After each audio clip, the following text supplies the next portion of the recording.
I'm Cynthia Siu from the KPMG restructuring team in Hong Kong, and I'm the co-chair of IWIRC Hong Kong's network this year, along with Michaela Lam from Walkers. It is our pleasure to bring together our members and friends in Hong Kong, along with friends in our China, Singapore, India, and Indonesia IWIRC networks in our first virtual lunchtime series in 2022. Before the panel starts, I would like to share a quote from Michelle Obama. People who are truly strong lift others up. People who are truly powerful bring others together. I hope we can connect and inspire people around us in our own ways.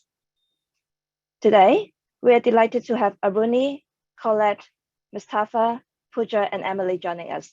They will share knowledge and experience of how they have contributed to break the bias and areas for development which they have identified throughout their career journey. Without further ado, I'll pass on to Emily. Thank you, Cynthia. Thank you for the welcome. And I'm absolutely delighted to be moderating today's discussion. As Cynthia said, we're very pleased to be joined by a fantastic group of panelists. So we have Aruni Veerasekera, who's a senior consultant in the turnaround consulting services at Grant Thornton. We have Colette Wilkins, QC, who is head of insolvency and dispute resolution in Asia and the Middle East at Walkers. And Mustafa Hadi, who's head of disputes and international arbitration at BRG Greater China, and Pooja Sinha, who's joining us from Singapore and is the associate director at Fort Law LLC. I'd like to just very briefly, before we launch into the interesting discussion that we're going to be having over the course of the next hour, take a few minutes to introduce the equity project, Burford's equity project that you would have seen mention of in the invite for today's event, because I'm aware that some of you may not be familiar with it. In a nutshell, the equity project is Burford's innovation to try and address what is a very challenging issue, diversity within the law.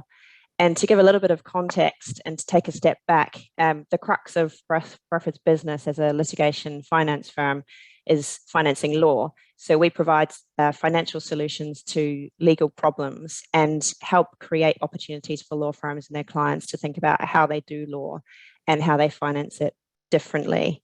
At Burford, we have a significant number of women in senior positions. We're very diverse in that regard. And I think we're also in a fairly unique position as being one of the oldest and the most established funders. We've been in business for over 12 years now. And over those 12 years, we've built up a great deal of data about the different matters that we've considered over the years. So that's matters we've funded, matters we've rejected, and so on.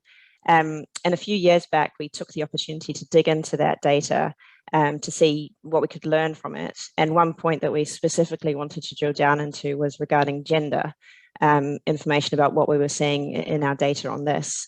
So, specifically who was coming to us for funding. And this was obviously of interest because, as mentioned earlier, Burford's always been a great place for women to work.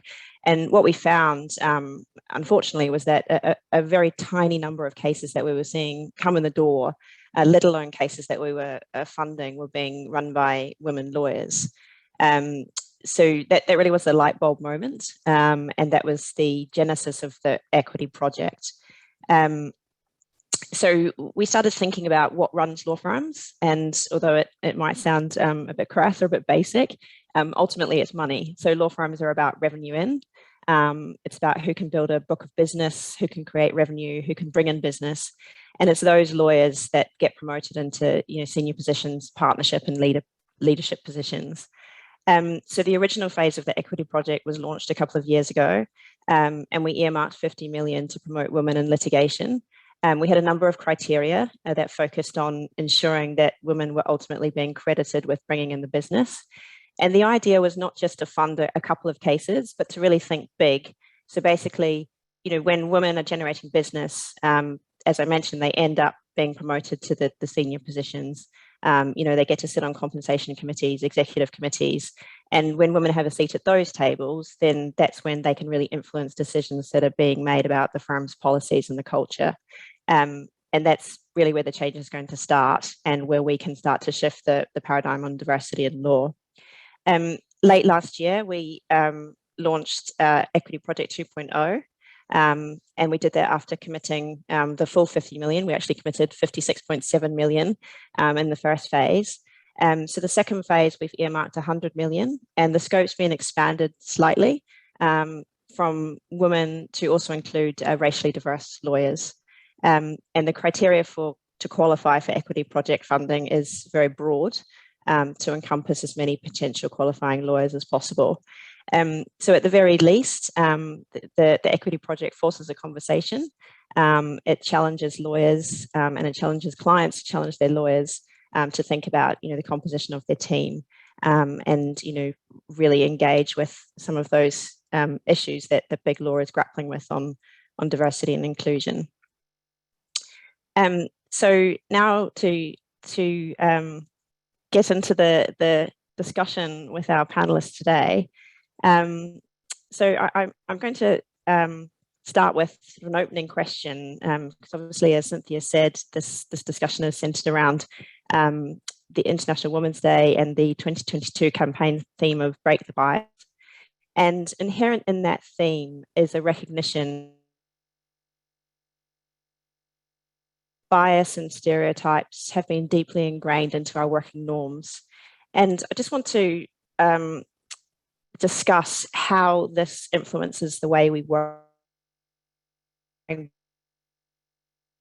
environment in our workplace interactions. So Aruni, if I can start with you, please. What's on that?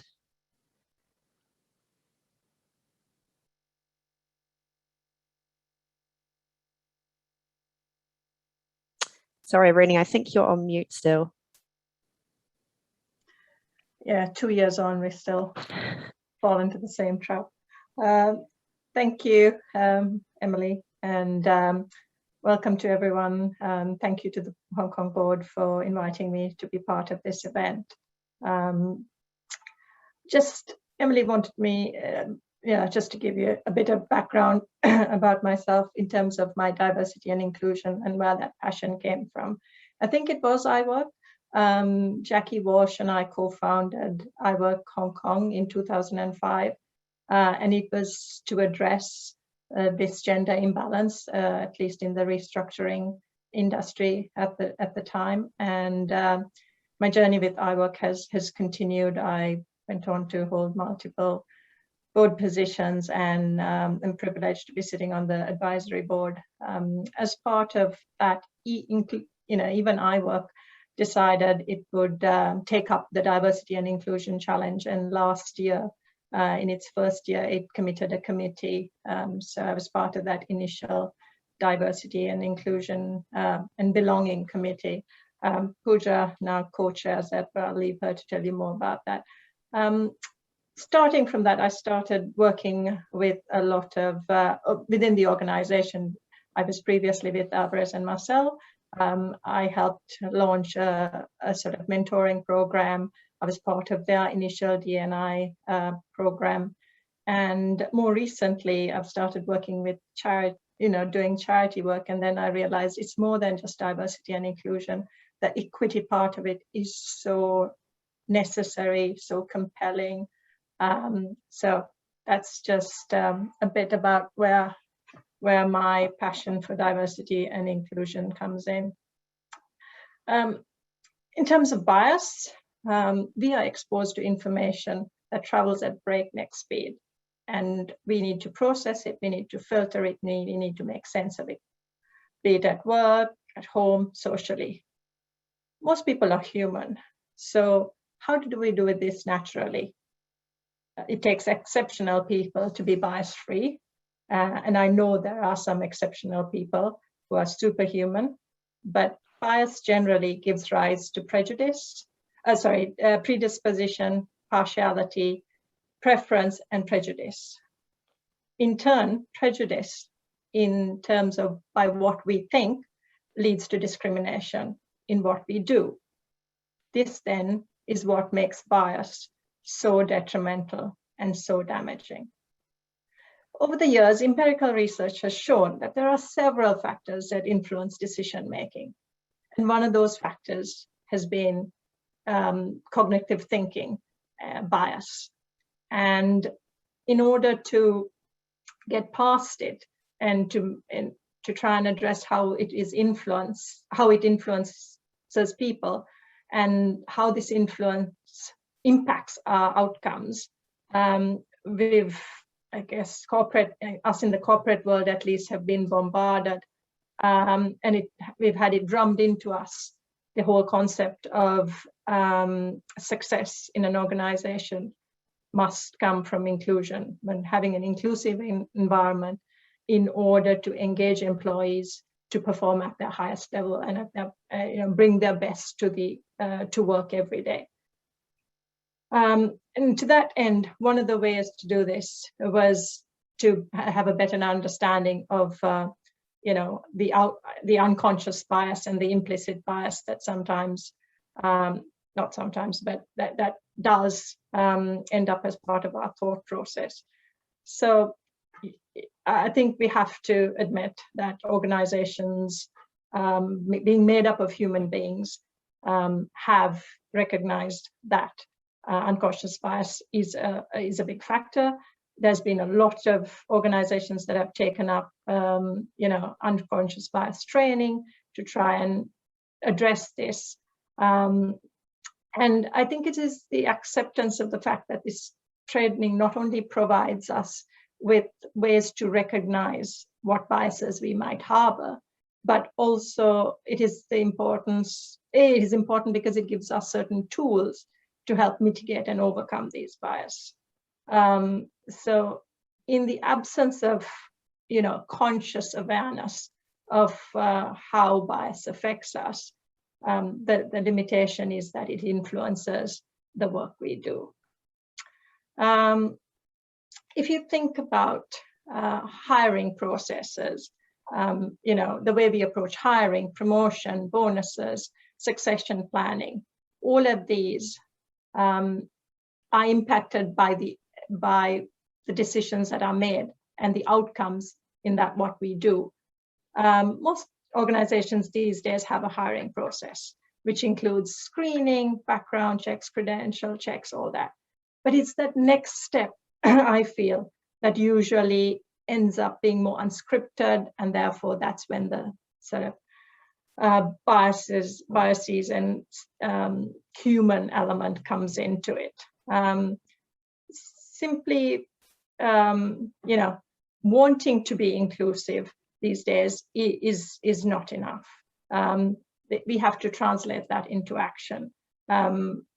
We can, things like 2 people, a multi-person panel is one way to, start. We take for granted, but there are still some organizations where interviews are just done one-on-one. It's bringing that diversity, trying to ensure that there's a check and balance.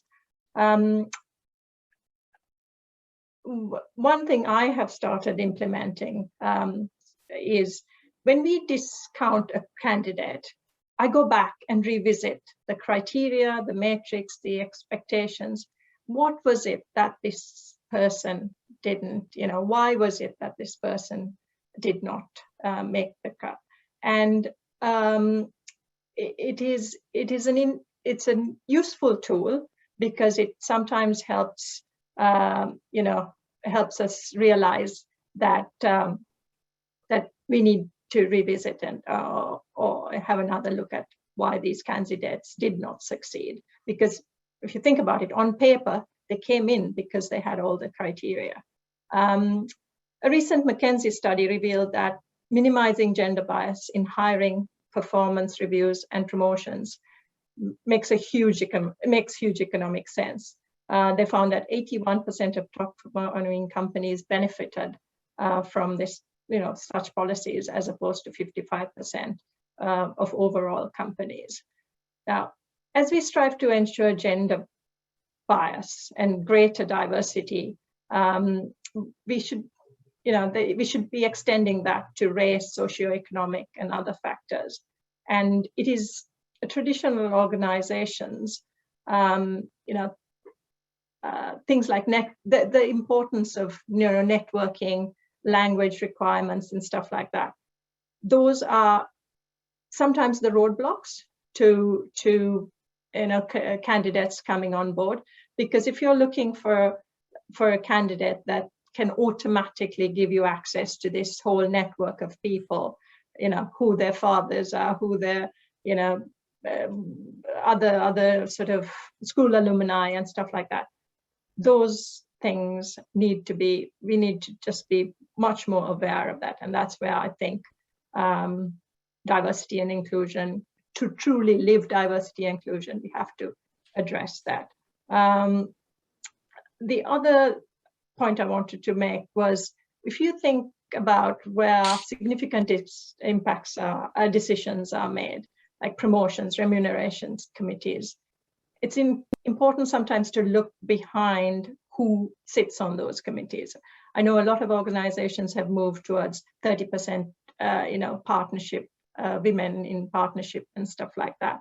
But if you look at these subcommittees, who holds the equity stake, and then who holds, therefore, where are the real decision makers? Who are the real decision makers? There's a significant interplay between bias, organizational culture, meritocracy, based evaluation. Some of this we'll touch on later. So I just want to finish with a quote.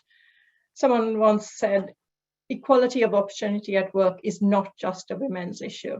And I think this is so true. Mustafa. Okay. Hi, Colette. Colette, I think.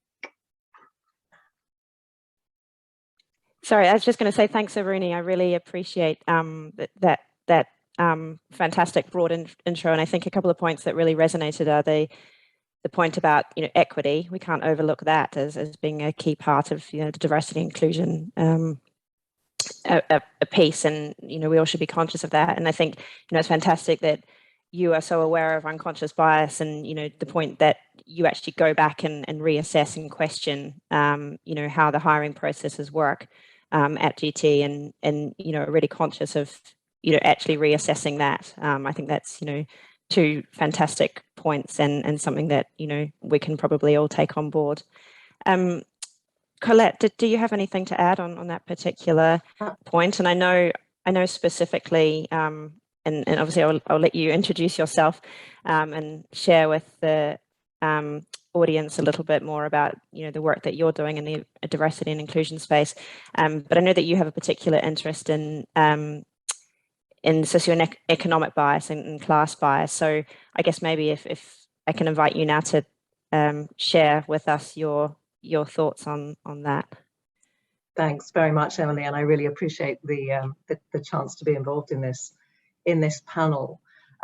Just to give people a very, very quick introduction to me, for those who don't know me. I've been a partner at Walkers since 2009.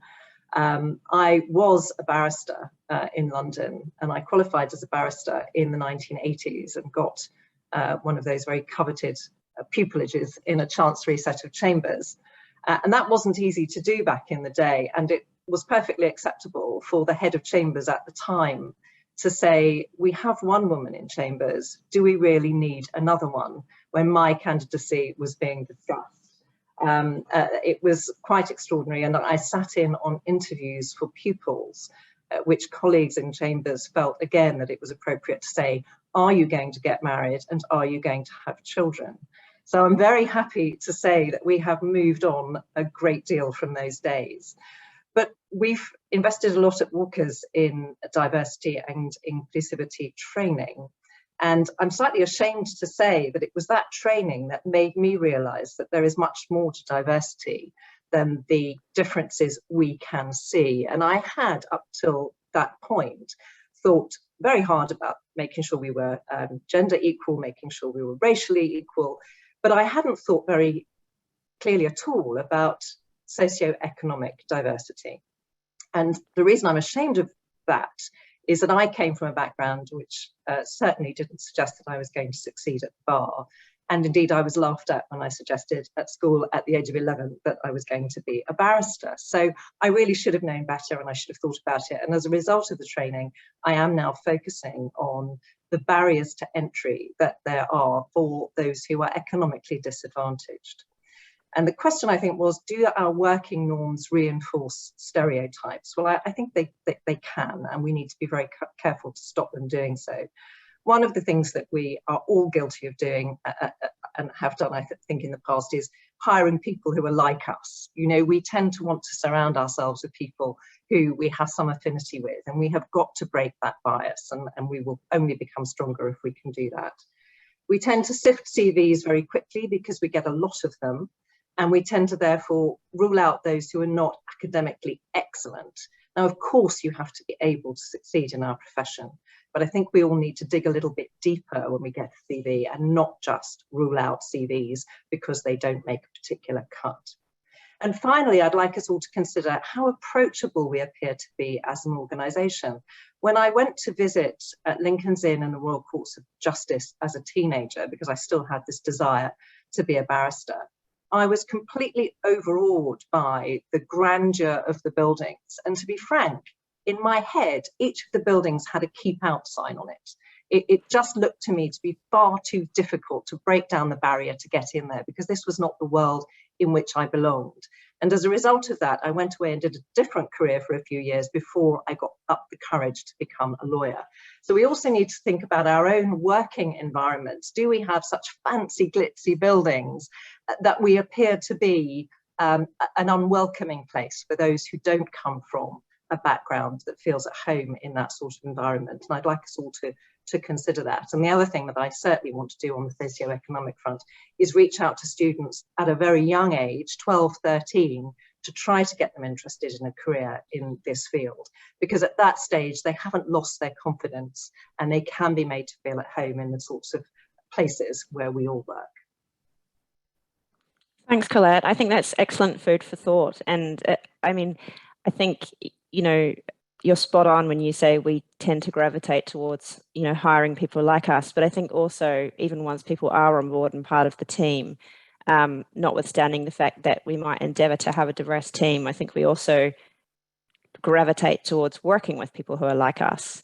Probably for similar reasons, we hire people who are like us. So I think that's, you know, an excellent point and something that we really need to be conscious of. And I love that point about, you know, places seeming very, you know, unreachable or untouchable, particularly if you're someone who has come from a background where that isn't normal.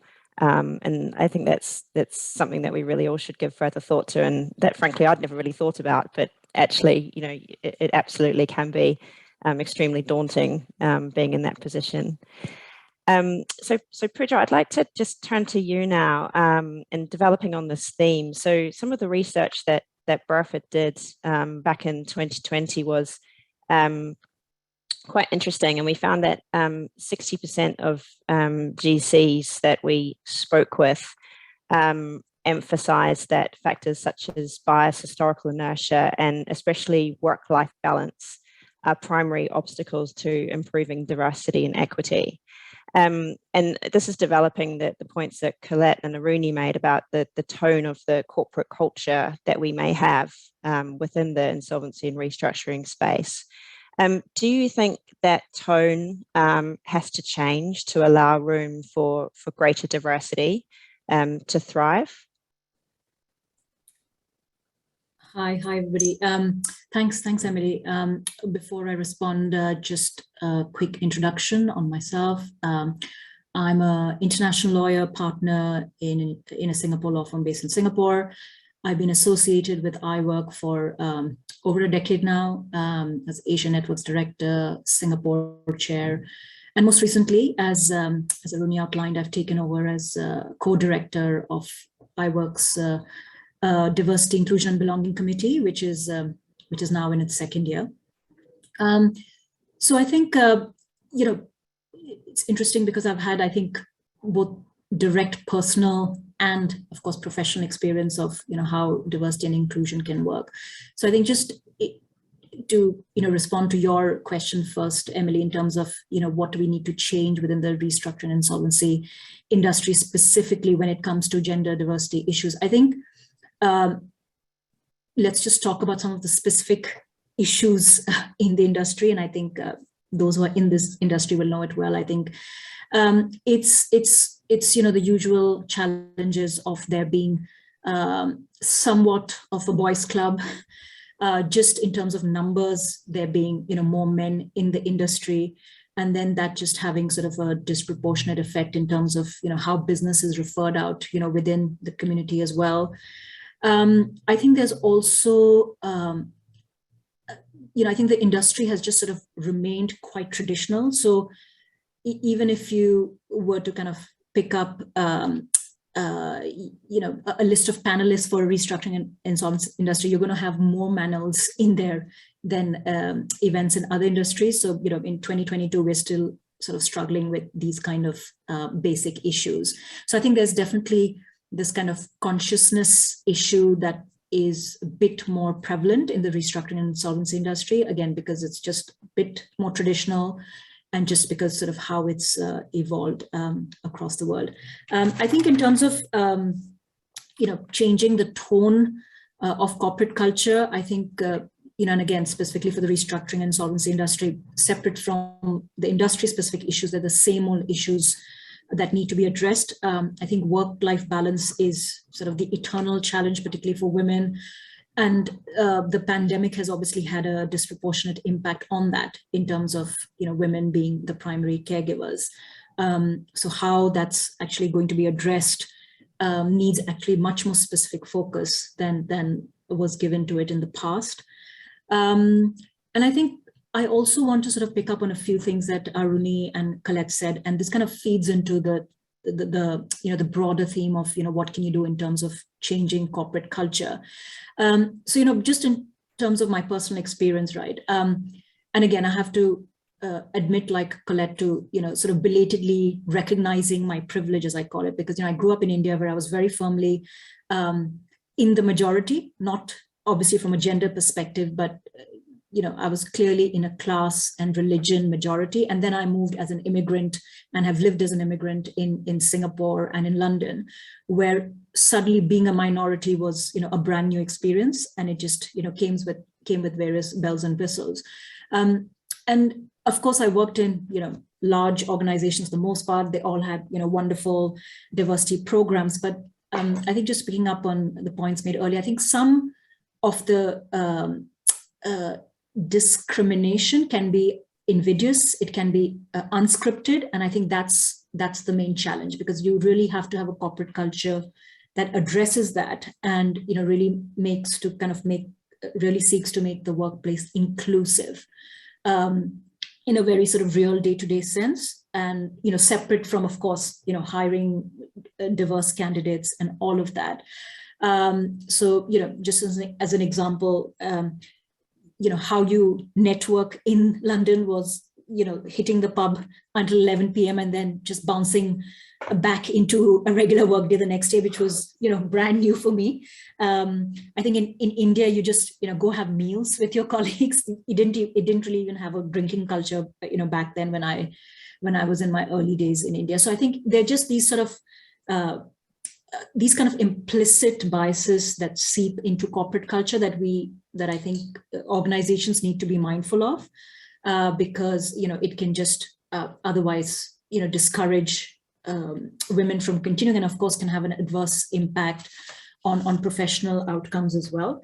The other thing I would say is that, you know, leaving aside the sort of nuanced and unscripted biases, which of course we need to be always conscious of, I think some of the things that can be done within corporate framework are actually quite simple and straightforward. It's just sort of, you know, being conscious that that's what you need to do. So, for example, one of the measures we've implemented within IWIRC by, you know, the wonderful Melissa Hager, who's my co-chair on the committee, is that as of last year, we started introducing, you know, closed captions on all of our Zoom calls. So, you know, you have the text that's being spoken up there on the screen. And it's just actually a very simple thing to do, but it just helps those who, you know, may be hearing impaired, for whom English may not be the first language, or they may just have trouble understanding different accents. So I think, you know, just to kind of conclude, it's just about obviously recognizing that unconscious bias that Aruni said, but just being aware that it can work at many different levels, and that it can also, you know, change over time. Yeah, absolutely. And it's amazing how a small change like the one you just mentioned with the text, I mean, you know, once that's happened, I think it's probably easy to think, oh, why didn't we do that before? But I think you're right. It's sort of taking that step back and trying to look at things from a different perspective, and use that as an opportunity to put in place something that actually is really tangible and really meaningful for people. Thanks, Pooja. I just wanted to pick up on another point that you mentioned, about, you know, a lot of women leaving, firms because of the COVID-19 pandemic. And there's been a lot of studies on this, and a number of them have been calling it the she session.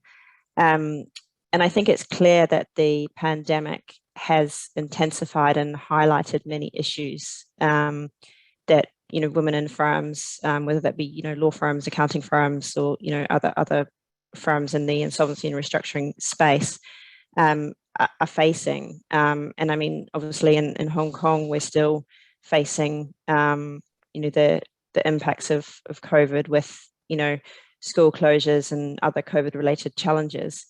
And I'd just like to unpack that a little more and discuss how firms, so whether that be, you know, law firms, accounting firms, you know, corporations, organizations, advocacy groups, and professionals themselves recognize the impact of the pandemic on female professionals, and what we can do to address this in both the near term and the longer term.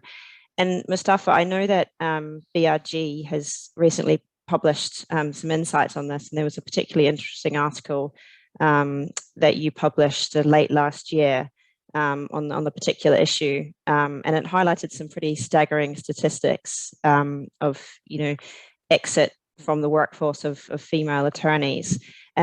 So I'd just like to invite you, please, to share with us a little bit more about that, and I guess more generally, you know, your thoughts on this issue and what steps that we can take to, you know, deal with it, and, you know, what the industry needs to do, and how we maybe could start to do that. Absolutely. Thank you, Emily. So just to start with, you know, a quick sort of comment as to where my interest in diversity as a topic kind of stems from. You know, I grew up moving between many different countries as an expat sort of child, at times expat, at times immigrant. Those terms are used in many different ways. You know, went to lots of different schools. And from that experience of arriving in a new country, new culture, you know, we all remember our experience, what it's like to be at a new school for the first day.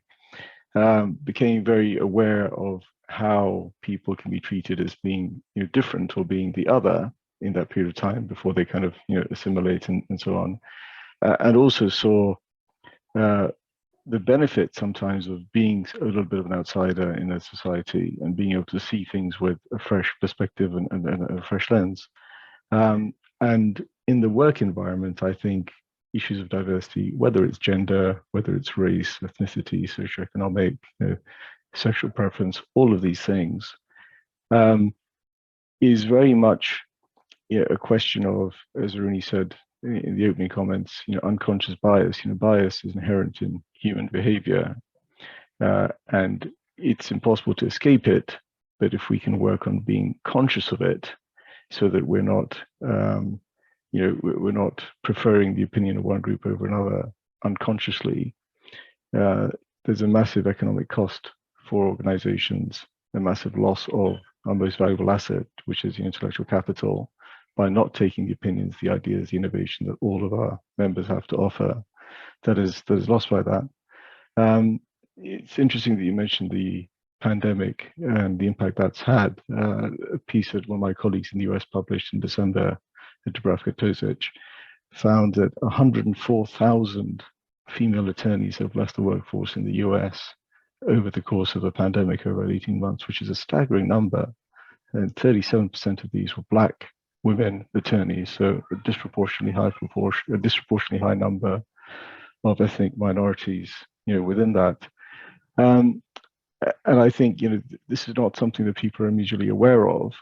All professionals have experienced the challenges of the of COVID and the pandemic, but it's not clear to to people how starkly this has affected the female attorneys, and I think also women in other professional services.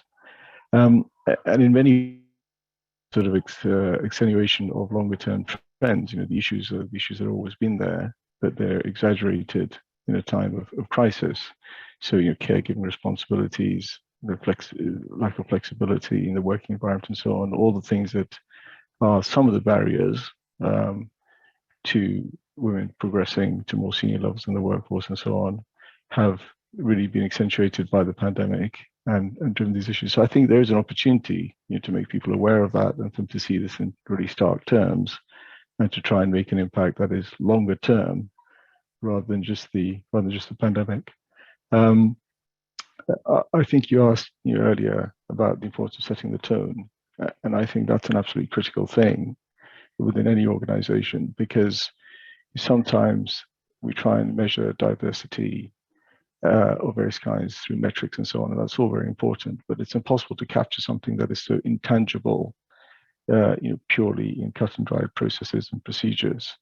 I mean, those may be necessary part of the journey, but ultimately setting the tone at a senior level, making sure that the leadership of the firm is embracing and communicating the importance of these factors in the way that we do business, not as an add-on, but a core kind of value and a core principle about what our values are, why we exist as an organization, what we value in our employees and so on, I think is really important. And I think some examples of things that we've come across in particular that are proving helpful in this sort of regard. One is there's always a question as to how sort of male leaders and organizations can support these initiatives without sort of white knighting by way of doing that. And we found that supporting the strong female voices that there are within the organization is really important, and trying to create a culture and environment of respect and creating a space for those female voices to be heard rather than trying to speak on their behalf or trying to force individuals to speak, but rather creating a space where those voices can be heard, where women are able and other minorities are able to express their opinions, needs, obstacles that they're facing, clearly is really key. Another thing that we found, and that there's increasing conversation around with senior women within the BRG leadership, is mentoring, and looking at mentoring more broadly than it has been looked at in the past. So I think in the past, there's been a bit of a tendency for women to be mentored by other senior women, but actually looking at it more broadly so that you have senior men also mentoring women and senior women mentoring men is also very helpful, because it can both help the women who are being mentored benefit from a wider perspective, different strategies that have worked or different approaches that have worked for different people in their careers. And I think for men to be mentored by a senior woman is great in terms of setting both role models, but also appreciating more of the challenges that women face from early on in their careers. So I think doing that in a broader set and in both directions than has been done in the past is really significant. Yeah, I think that's a really interesting concept, and I think that the idea of reverse mentoring is something that's coming out more and more in organizations. And I think, as you said, Mustafa, like one of the, I think, massive benefits of it is, it gives leadership the opportunity to understand, some of the challenges that, their teams are going through and what they might be juggling within their day. And it's an appreciation that, they would not necessarily otherwise get. And I think that really is important to your other point about, the fact that you've got to have leadership buy-in. You can't just have a firm saying, oh, we're diverse and we're inclusive and this is what we, do is in terms of like a policy, but you've got to actually have people within the organization who, grab it and run with it and are actually, implementing it in a way that's, beneficial for the organization. And really interesting to hear your perspective as well from your childhood, having that objectivity as a result of coming into different environments, as you were growing up. I can see a couple of hands raised on the panel, and I actually omitted to mention at the start that if any of our audience has questions, please feel free to pop them in the chat box. Natalie's really helpfully monitoring it, that for us, and she'll jump in at appropriate junctures, or you know, we'll have some time at the end for questions. So please don't be shy if you do have any questions. So Rooney, your hand is up. Please jump in. Thank you. Thank you. No, I totally agree with Mustafa's comments on especially on the mentoring. I saw a big benefit when I moved from Australia to Hong Kong. Whether it was you know, a formal mentoring or an informal mentoring, I benefited from that hugely, both a mentor and a sponsor. Back in my days at PwC in Australia, and there wasn't really quite anything like it when I first arrived. A shout out to the Women's Foundation Mentoring Program. It's in its 13th year. I'm a part of it this year, and it's a fantastic program. But I think something that all organizations should embrace. One other thing I wanted to make, point I wanted to make was the pandemic has been devastating. I mean, the research coming out, it just makes you want to cry. But one positive or silver lining, there's no positives, very few at least. The silver lining has been this huge social experiment that has inadvertently happened, that should, you know, help women leverage their position. That the working from home thing has been so fought, you know, even through IWIRC, we've been trying to promote it, you know, give it airtime, give it a voice. But law firms, accounting firms always had this notion that, oh no, you can't, you know, litigation restructuring doesn't happen 3 days a week, or it doesn't happen, you know, you can't do it from home. But guess what? We all, and to the point that women both bear and continue to bear most of the responsibility for childcare and elder care. We've done it all. You know, mothers with children next to them with laptops trying to do their homework, and them doing their work. So I think that's one thing that I really feel we need to remember post the pandemic, that the social experiment has worked. Women can do their job and work from home or work remotely. Thank you. Thanks, Aruni. And Pooja, I see you've got your little hand up too. Yes, so I need to figure out how to put it back down. But anyway, I think I just wanted to pick up on just one quick point on something that Mustafa was saying, you know, just in terms of the research on, you know, Black women as an example. So I think one of the themes which has gotten highlighted during the pandemic, rather unfortunately, is the importance of recognizing the intersectionality of diversity, as it's called. And this is actually a term that was introduced into the mainstream actually 20 years ago by this US activist, Kimberly Crenshaw. And what she highlighted is that if you have you know, multiple kinds of diversity, that actually has a disproportionately higher adverse impact on your professional outcomes. So, you know, if you are, say, you know, Black and female, your professional journey may not necessarily be twice as hard. It actually might be 4 or 5 times as harder, because these effects kind of multiply exponentially.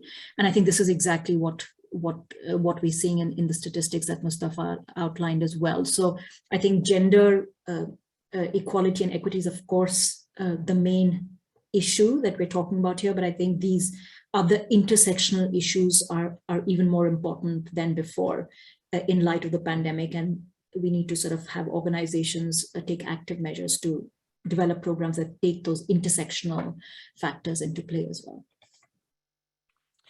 Yeah, that's a really interesting point, and I think it leads us quite nicely into the next topic that I was keen to discuss, which is whether or not, in taking into account the impact that the pandemic had and the research that's continuing to come out on, you know, diversity and inclusion.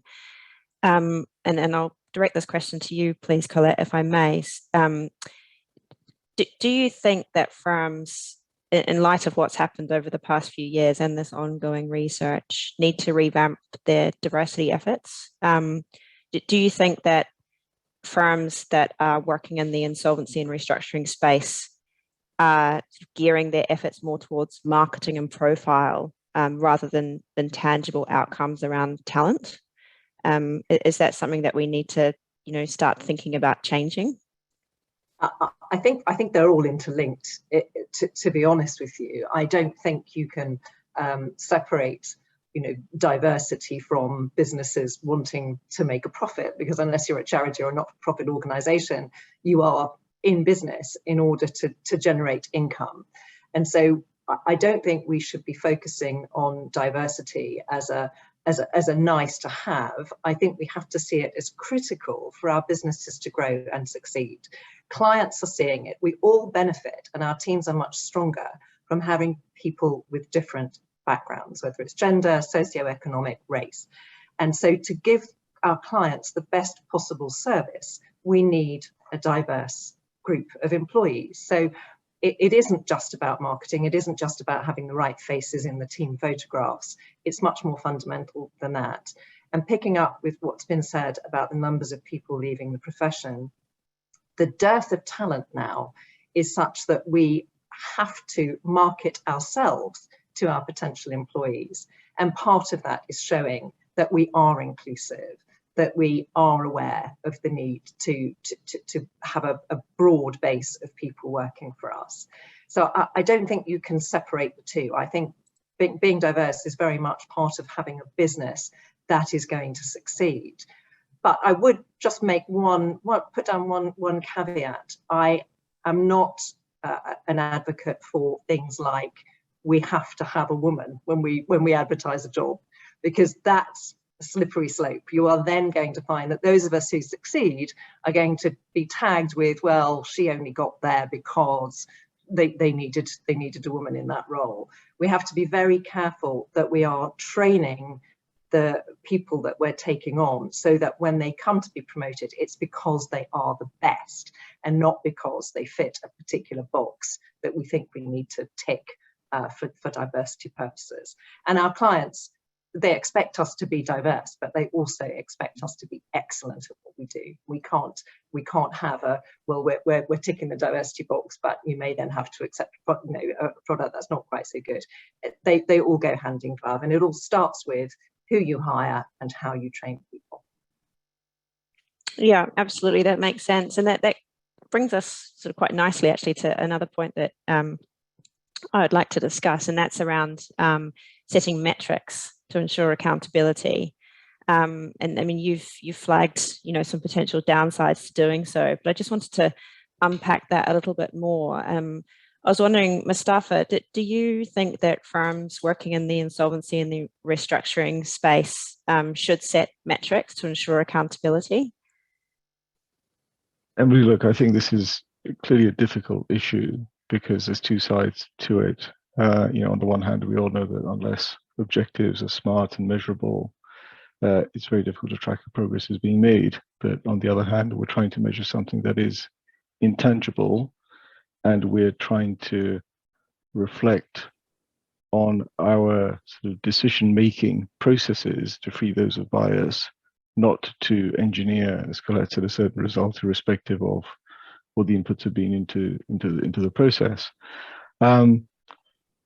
I think ultimately what we're trying to measure is quite intangible, and I think some of the studies, the research I've read on the subject of diversity talks about how it's not about skin color, gender, any of the specific identifiable differences between people, but it's more about whether you see somebody as being similar to yourself and whether you subconsciously view them in that way. So somebody may be from a different ethnicity, maybe from a different socioeconomic class, but if they speak like you, use similar language, have similar cultural reference points, you may not see them as different.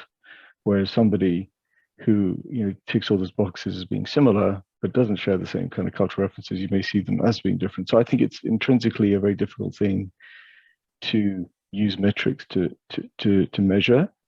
My own thinking is that it's useful to have metrics not so much because they are the end or that they're the perfect way to measure progress, but because they stimulate a conversation at a senior level within a firm.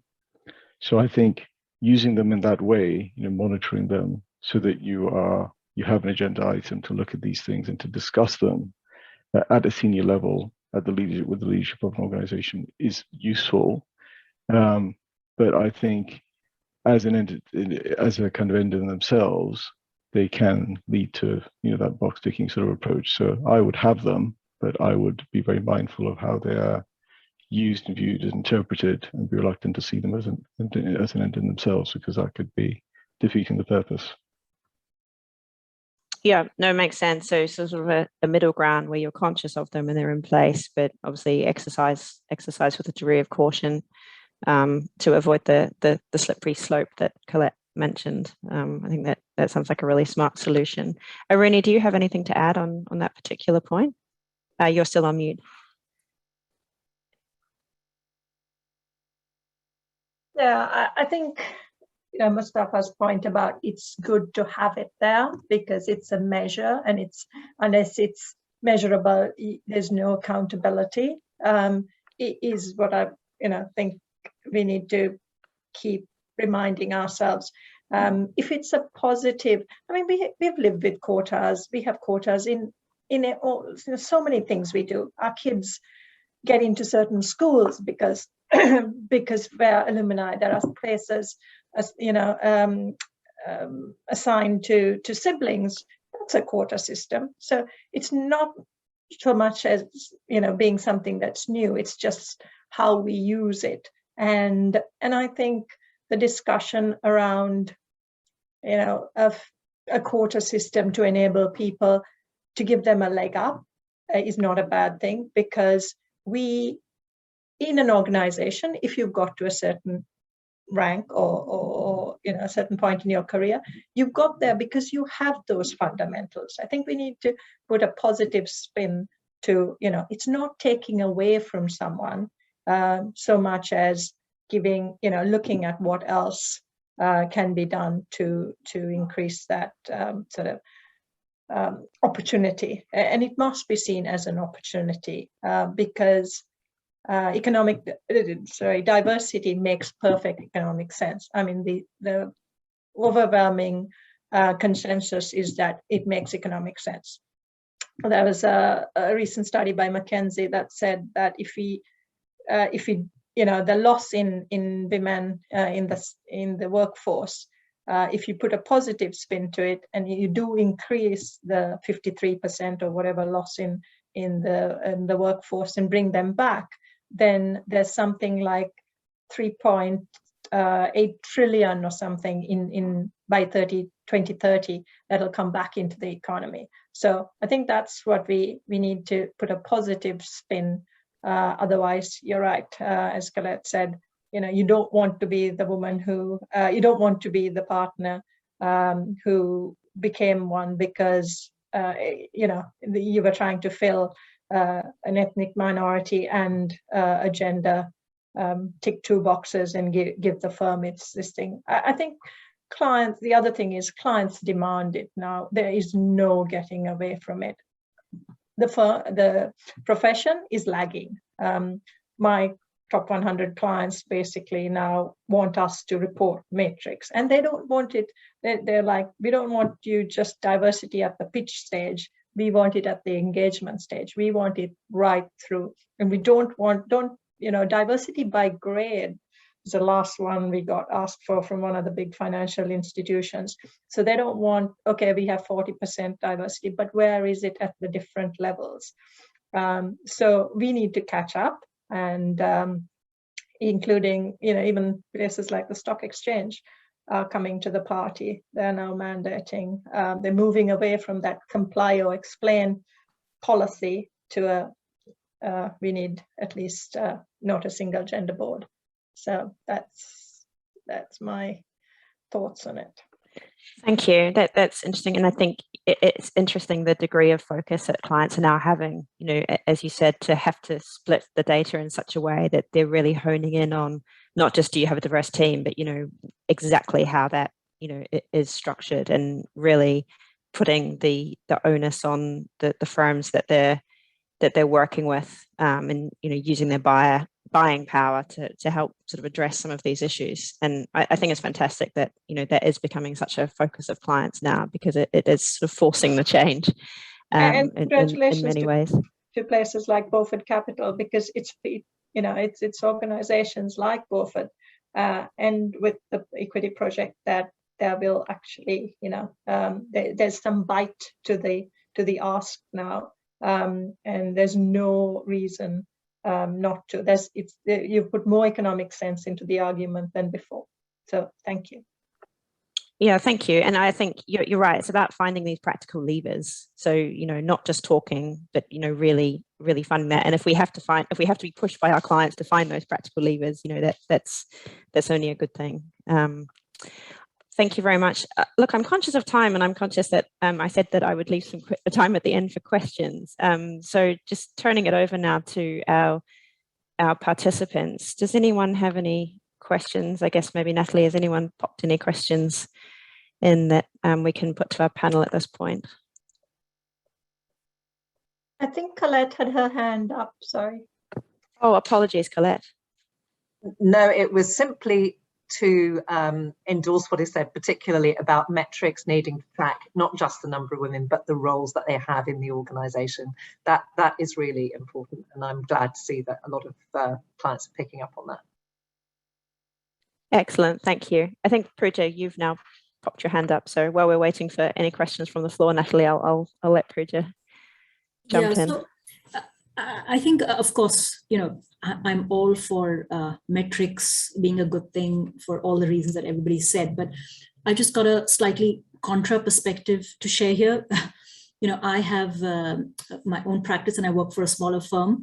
So, this push for diversity and inclusion shouldn't also end up having a disproportionate impact on, folks such as us, who of course are focused on diversity and inclusion, but don't have, big departments to churn out statistics and track these for clients. So of course, not to say it shouldn't be done, but I think, it's just some of these sort of practical nuances that we need to keep in mind as well. And I don't know what the sort of solution to that is. The other thing I wanted to just share is, just in terms of, diversity having an actual economic benefit. Of course, there's, the sort of workforce that you lose, but I think it's also just in terms of, the plus effect of having diversity of perspectives, right, on a particular transaction. I think, so part of my practice is actually in the technology space. So it's a little bit schizophrenic between, traditional finance and technology, but it's really been a excellent window into, a lot more sort of modern thinking than is prevalent in the traditional financial services industry. So I think within technology, it's very clearly recognized that there is this sort of diversity dividend, just in terms of diversity of perspectives that comes with having diverse teams.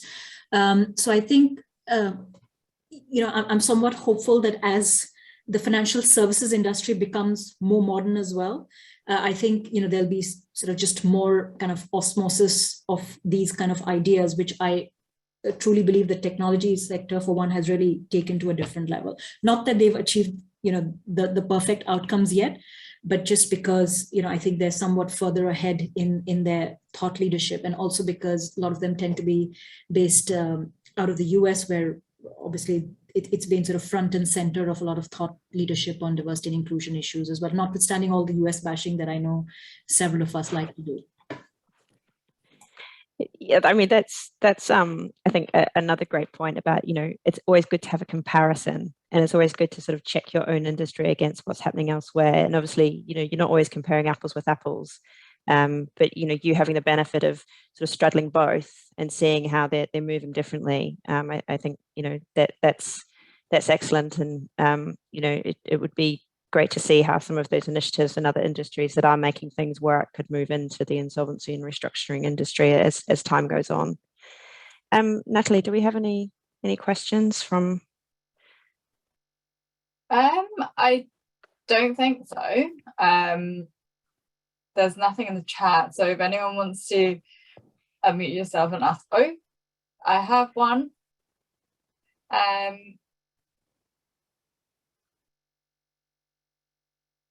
Okay, so this is a question from Pafitra. She's a final year law student and soon to join a corporate practice. And she would like to know if there are any tips for finding a mentor in a firm. So perhaps maybe pass that to you, Colette, if I may. Yeah, I'm happy to take that, and hopefully the firm has got something in place that would allow them to identify somebody to mentor. But I think it's super that you're thinking about mentorship at this point, because to get somebody at the very beginning of your career will be very valuable. But it might be worth looking through the bios of the people in the team that you're going into and seeing if you can identify somebody that you think might be able to help you, and perhaps raising that as a suggestion before you join, because it will show that you're thinking about how you're going to move your career on, and I think that would be something that the firm should appreciate. So I think very well done for thinking about that at this early point, and I wouldn't hesitate if I were you to see if you can identify yourself from the information that's available, somebody that you think might be able to support your career. That's great advice. Thanks, Colette. Look, I think we're at time. So before I pass back to Cynthia, I just wanted to say thank you very much again to our panelists. I think it's been a really fantastic discussion on some of these really important issues. And I'd really like to invite our audience to reflect upon what we've discussed, and really see IWIRC have a call to action on some of these points, with a focus on considering some of the tangible outcomes that we can all take to create meaningful change, and be much more aware of our own actions and our own bias, whether that's within the workplace or in our lives more broadly. So thank you very much again to everybody. So Cynthia, if I can hand back to you, please. Thank you, Emily. It was a great and thought-provoking discussion.